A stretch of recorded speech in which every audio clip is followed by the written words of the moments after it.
Whenever I'm looking for new books to read, I always like to take a minute and talk to my friends and see what are they reading or what are they interested in reading, and maybe pick up a few ideas for some of my next books.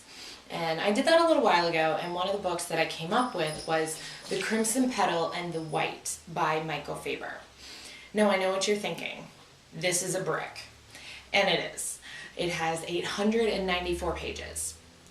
The thing that's amazing about it, though, is that Faber manages to keep you gripped for 893 of them. This is not a book that starts to kind of fall off through the middle and then piques your interest once again. It's continually one series of events after another that makes you want to continue reading all the way up until the end. The book centers around a 19-year-old prostitute named Sugar who manages to rise through the ranks of Victorian London after being paired up with her match of William Rackham. He sets her up in an apartment and she starts to realize all of the privilege moving from one of the lower slums of London into one of the more affluent areas of society. However, as she starts to rise through the ranks, she also meets a lot of untrustworthy and swarthy kind of characters along the way who keep it really interesting. There's the servants that you can't trust, the journalists who are not sure if they're working for you or against you, and of course all the people talking about you behind your back. Being a prostitute, she's probably not uncommon with having to run into that scenario, but it keeps it interesting.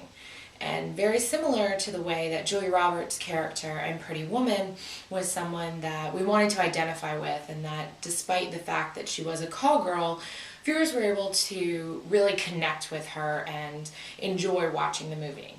That same thing happens with Sugar, except unlike Roberts, who took place in the current time, this is set in the Victorian era of London.